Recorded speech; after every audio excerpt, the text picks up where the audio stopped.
Hari itu, suasana desa seperti biasa nampak tenang dan damai.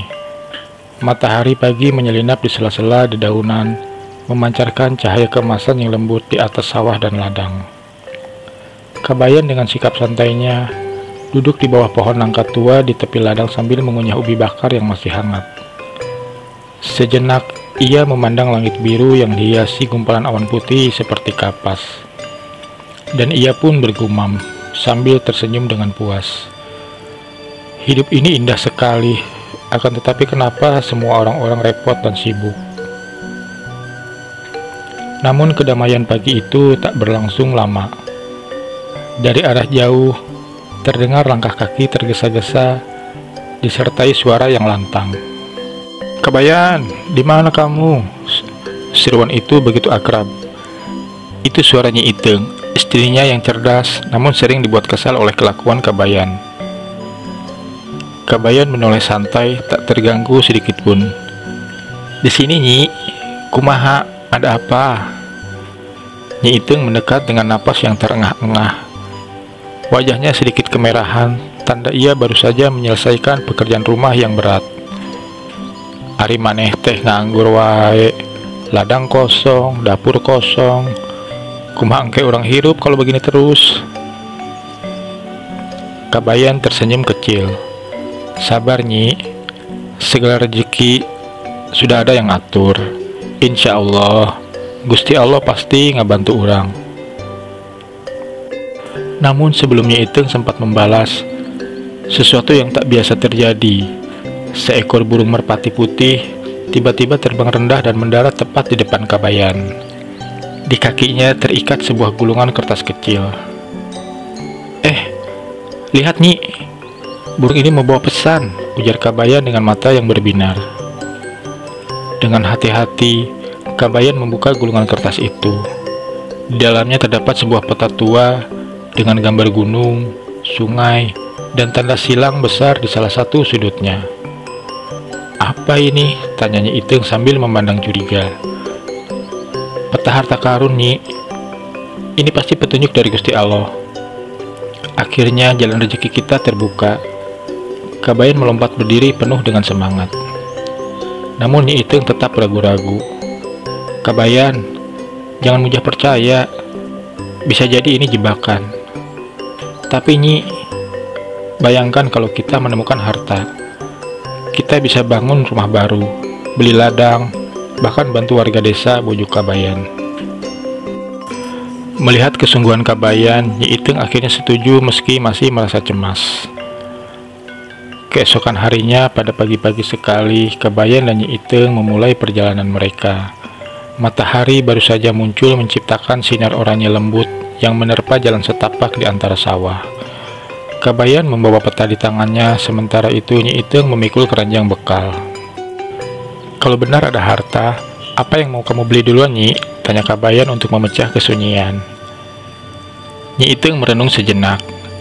"Aku ingin rumah yang kuat, biar kalau hujan, kita nggak kehujanan lagi." Kabayan tersenyum lebar. "Kalau aku, mungkin beli kerbau yang baru, biar aku bisa tidur lebih lama, sementara kerbaunya yang bekerja." Nyi Iteng mencubit lengannya pelan. Dasar pemalas. Sepanjang perjalanan, mereka harus menghadapi berbagai tantangan. Mereka menyeberangi sungai kecil dengan air yang dingin yang menggigit, melewati ladang berduri, dan menembus hutan lebat. "Ini benar-benar perjalanan berat, Kabayan. Apa kamu yakin ini sepadan?" tanya Nyi Iteng. Kabayan meski lelah tetap tersenyum. "Nyi, perjalanan yang sulit biasanya berujung pada hasil yang luar biasa." Ketika senja tiba, mereka menemukan sebuah pohon beringin besar di tengah hutan. Di bawahnya duduk seorang kakek tua berjenggot panjang mengenakan pakaian sederhana. "Abah, kami sedang mencari bukit rahasia. Apa Abah tahu tempat itu?" tanya Kabayan dengan sopan. Kakek itu memandang mereka dengan tatapan tajam lalu tersenyum kecil. "Bukit rahasia memang ada, tapi ingat, harta yang kalian cari tak selalu berupa emas. Harta sejati ada di hati yang bersyukur." Ia memberikan sebuah batu hitam kecil kepada Kabayan. Bawa ini sebagai pegangan. Jika kalian menghadapi bahaya, gunakan dengan niat yang baik. Kabayan mengangguk hormat dan menerima batu itu. Ketika malam tiba, mereka akhirnya sampai di Bukit Rahasia. Di puncaknya terdapat sebuah gua besar yang pintunya tertutup tanaman rambat. Inilah tempatnya, seru Kabayan dengan semangat. Dengan susah payah, mereka membuka pintu gua itu. Di dalamnya suasana dingin dan lembab menyambut mereka. Kabayan dengan rasa penasaran melangkah lebih dalam, sementara Nyi Iteng mengikuti dengan hati-hati. Di tengah gua, mereka menemukan sebuah peti kayu besar yang dihiasi ukiran indah. Kabayan segera membuka peti itu, namun sebelum sempat melihat isinya, suara gemuruh menggema di seluruh gua. Sesosok makhluk besar dengan mata merah menyala muncul dari kegelapan.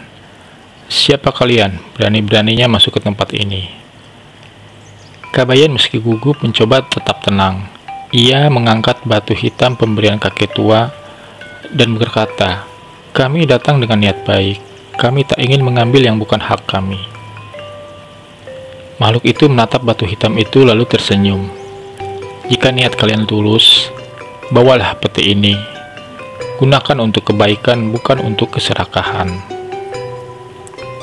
Kabayan membuka peti itu dan menemukan biji-bijian, alat bertani, dan sebuah buku tua. Ketika mereka kembali ke desa, Kabayan dan Nyi Iteng membawa peti itu ke balai desa. Warga berkumpul dengan penasaran. "Kami tidak menemukan emas, tapi kami menemukan sesuatu yang lebih berharga," kata Kabayan sambil menunjukkan isi peti. Biji-bijian itu dapat ditanam untuk menciptakan ladang baru, alat bertani mempermudah pekerjaan, dan buku tua mengajarkan kebijaksanaan hidup.